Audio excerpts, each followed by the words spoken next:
So let's see this question from GATE 2018 and set 2 from Deep Foundation.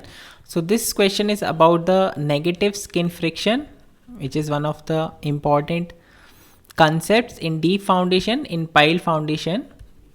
So let's see how can we calculate it.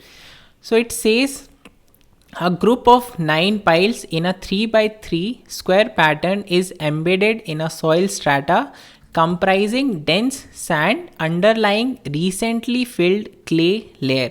So the diagram is given, that is the best part here.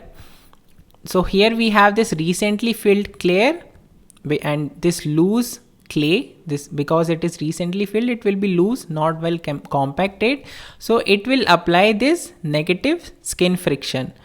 The perimeter of an individual pile is 126 centimeter. So if we take an individual pile, so the value of perimeter for that is 126 centimeter. The size of pile group is 240 centimeter by 240 centimeter, that is mentioned in this diagram itself. The recently filled clay has undrained shear strength of 15 kPa and unit weight of 16 kN per meter cube. So for this layer, it is undrained strength Cu, it is given as 15 kPa and unit weight gamma is 16 kN per meter cube. The negative friction load acting on this pile group is, so we have to calculate the negative friction load.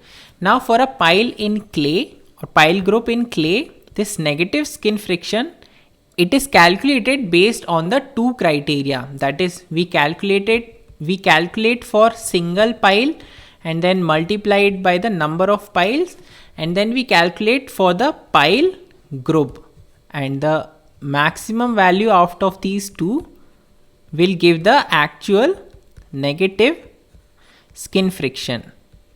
Let's denote it with Fn for single pile and Fng for pile group. So let's calculate first for a single pile. So for single pile, it is given as alpha Cu PLC, that is adhesion factor times the strength of this clay times perimeter times the length that is embedded in this loosely filled layer.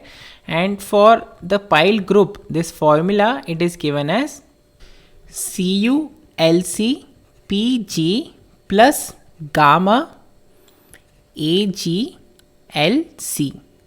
So here this first term, it takes care of the perimeter of this pile group, CuLC Pg. So Pg is the perimeter of this whole pile group and LC is the length that is in this loose layer.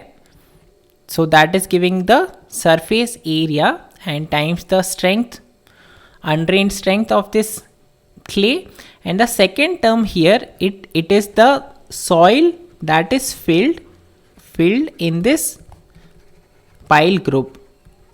So the soil that is present in this middle part of the pile group, that also gives the negative skin friction due to its settlement, and that term is added here. So using the first formula, if we calculate, the value of adhesion factor is not given in the question, so let's just assume it 1 here.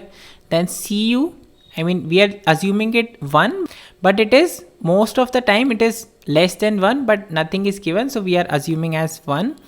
Then Cu is given as 15.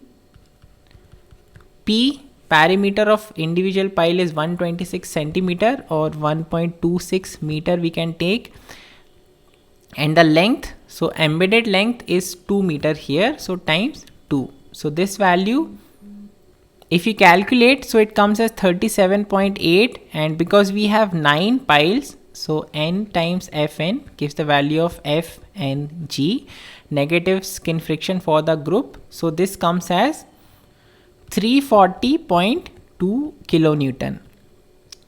Now let's try to calculate for this block failure. This is the individual failure, this is the block failure.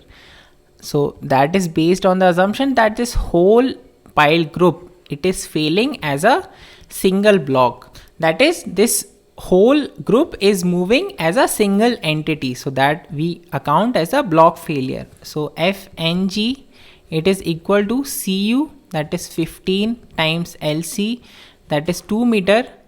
The perimeter of the group, so it is 240 times 240, so 4 into one side, in meter it is 2.4, so 4 into 2.4 plus gamma. So gamma, it is given as 16 kilonewton per meter cube, times Ag, gross area, it will be 240 by 240 or 2.4 square, times Lc. So Lc is again 2 meter. So solving this, we obtain the negative skin friction value as 472.32 kilonewton. Now if we compare these two, so obviously this block failure value is coming much higher than this single pile times the number of piles. So this block failure, this value will govern the negative skin friction value here. So this is the required answer. That is the negative frictional load acting on the pile group.